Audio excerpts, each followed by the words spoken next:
when relations are strong, everyone benefits. I believe that the Prime Minister's visit will further boost Indian tourist arrivals to the Maldives. I would also like to highlight that our northernmost international airport, Hanimadu Airport, is now coming to conclusion, coming to finish. This airport is done through a line of credit, Indian line of credit. And Hanimadu Airport would be just a little over an hour from most of these southern Indian cities.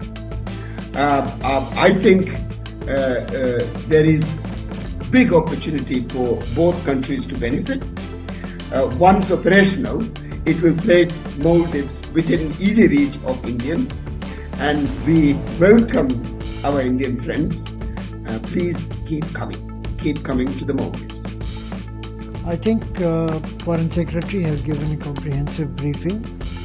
I'd like to emphasize that the seminal point of the visit is signing of the bilateral free trade agreement, which would cover very substantial part of bilateral trade and free them from high tariffs or other restrictions. It would also have impact on our services sector because they are intertwined with merchandise goods as well. Bilateral trade was $55 billion last financial year I should say, and it was nearly balanced. UK's own expectation is that this trade would rise by about 2/3 between now and 2040. These expectations may be understated. It may happen much faster than otherwise. The two countries have historic ties through colonial legacy and other interactions.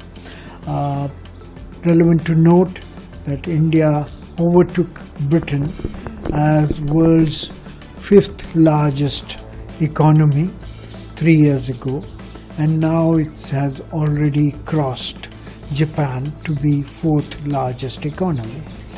So dynamism of Indian economy, our growing middle class, largest population of the world is what attracts countries like United Kingdom, which have left Brexit. They've walked out of United Europe project and have been looking for anchoring their foreign trade with other countries. So India's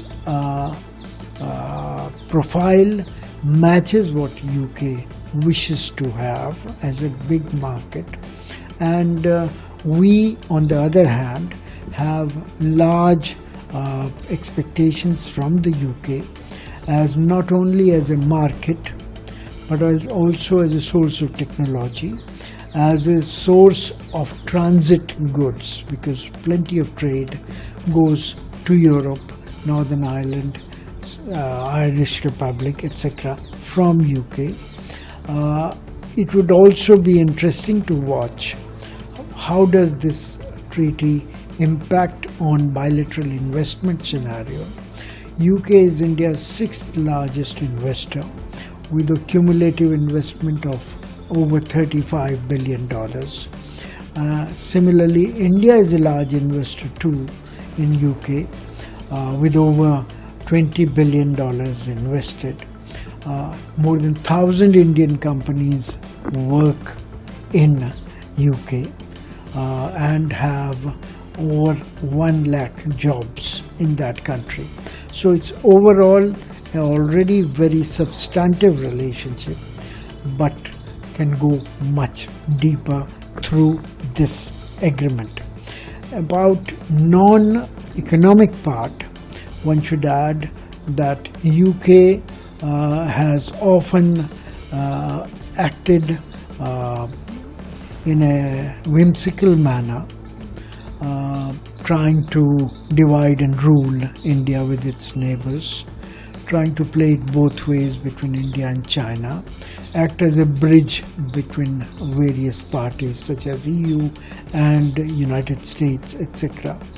I believe that such a large agreement with significant fallout would anchor UK's policies towards India and would focus its attention on leveraging the opportunities in the country and therefore impact on the bilateral ties. India-UK ties date back to East India Company, where trade was the main motive 5 centuries ago, but it went on to take other forms. I think the times are different, and we are quite vigilant and independent and strong country to enable both sides to reap early harvests of economic integration. I think it's outstanding, and we really appreciate it. I was in government at the time of the water crisis, and India was one of the first countries to provide the assistance to us. And I think going back in history, in the 1988 coup attempt, India was also the country to come to our aid at a time of need.